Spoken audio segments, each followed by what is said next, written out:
And hi folks, I'm doing a bunch of these today. Before we talk about America and Canada's power problem, I dug this out. Now, I used to make holsters. Okay, this is what they used to do in the old days for flap holsters. When you have extra piece of leather, you make a flap out of it. Well, what's common was called the Slim Jim. Very popular. Now, this one is a modification. It swallows the whole gun except I exposed the trigger. This part, it completely envelops the gun. Okay? Hand stitched, handmade. Okay? And it comes around here. It used to have a little bottom piece, but after use, it just fills up with water. So I just cut this out plain and let it drain. This is for a double action or a single action.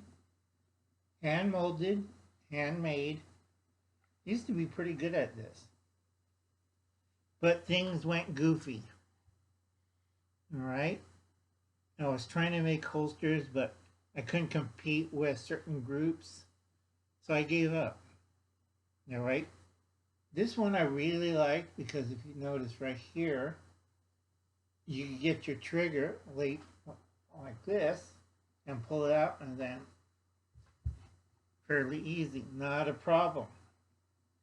Okay, but that's what they used to do for the old flap. They used to sew them back so you could make a belt loop out of it. And this will fit tight. Most of my holsters are hand molded. You can see that every indentation of the single action or double action, and you could do like this and it won't come out. Okay, enough about that.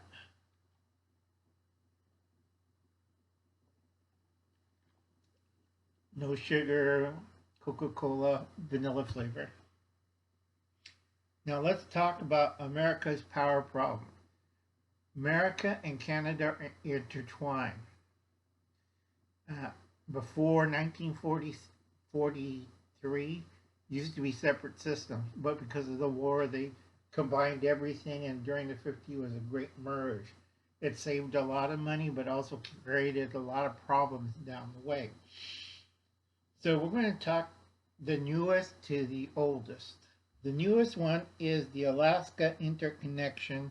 That's two parts. It's usually into the coast and to a certain degree into Alaska. Alaska does not have electrical system. It's only in two parts.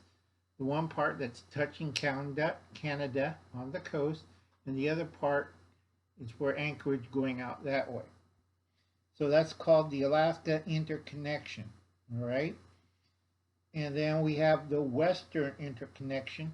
We hook up with 3 Canadian states, Vancouver and you know the other two, and straight down. And we hooked up with them. The big problem with the Western Convention is half the Pacific states are run by hydro, and we're in a 10-year drought, so we have the dams but no water. Okay? So we have to have water for hydro. I keep telling people this, and they look like I stepped on their cat. Another problem is people expand too much in the western states. It's fine in certain areas, but once you get into the boonies and stuff, you have a good chance of creating wildfires. You have a good chance of doing other damage to the environment. So stay closer to the cities. And if you got a ranch and stuff, think off-grid. Okay, let's see, what else do I have notes on it? That's the Western interconnection. That's the power grid. We're part of Canada and America, the West. Texas is divided in 3 problems. Part of it goes into the Western interconnection, the power system grid. Other part is Texas itself, and the final one is part of the eastern areas touching Louisiana. I have no idea how screwy that thing is. And Texas is behind everybody. They still use coal burning plants, some gas burning plants, oil burning plants, they're really, they tried wind generation big on a big scale, that screwed up. They froze.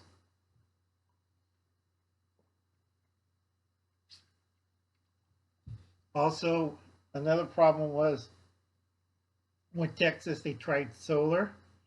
That screwed up because who used cheaper solar panels? A cheap solar panel only lasts about 10 years. A good solar panel lasts you 20 to 25 years. So a lot of places with the rooftop solar thing, they're finding their electricity is going weaker and weaker and weaker. Either you got to wash your solar panels, or two, you got to get a better full strength one. And a lot of people make that mistake. Oh, it's just a wiring, it's giving out voltage, but not wattage. You lose power over the year. And then you have a toxic waste, piece of waste thing. In California, you cannot illegally dump those things. And if you get caught, it's $20,000 fine. And a lot of people, well, I could sell it again and get my money back. And they do on eBay and Wish and stuff like that. So, and it's a big waste problem, okay, on the cheaper brands. So you have to be very, very careful. And it does not generate power.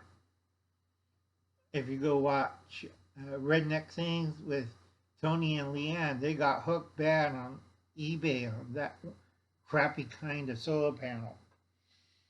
Okay, now the biggest mess in the world for electrical power is the eastern states interconnection. That's Canada, that's this part of the Great Lakes of Canada, and the East Coast. It is a hodgepodge of old systems starting from the 1880s, that's America, to Canada with their nuclear power plants. It's great. They only supply it for one province. Can you think of that name? It starts with an O. Okay?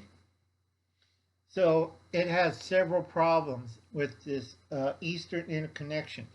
The wiring is outdated by 140 years.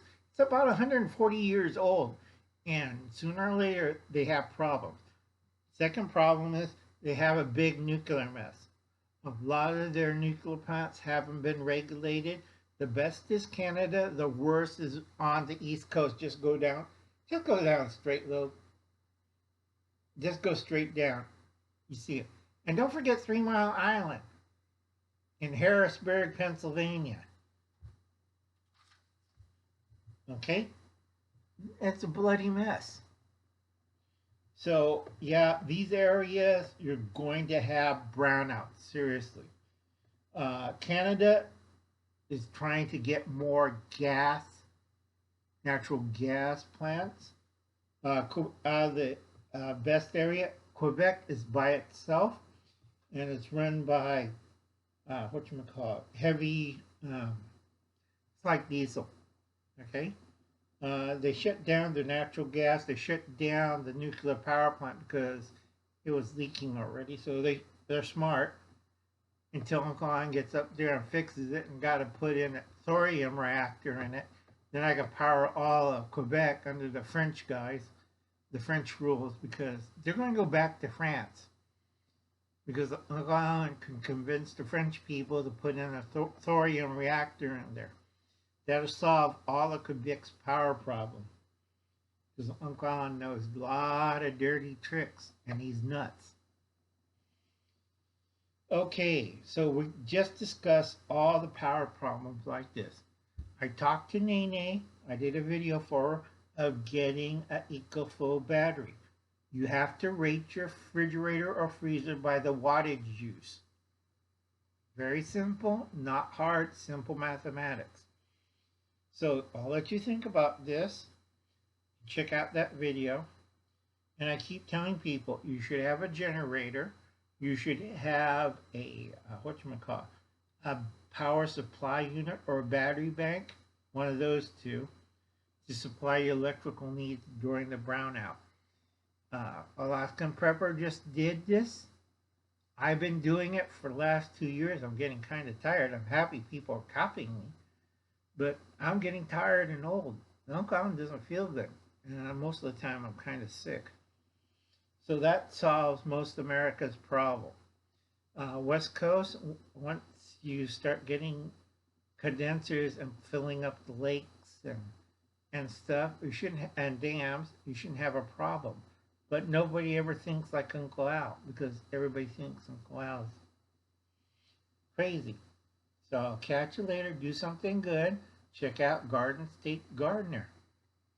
And I'll be seeing you folks. You have a nice day. Bye now.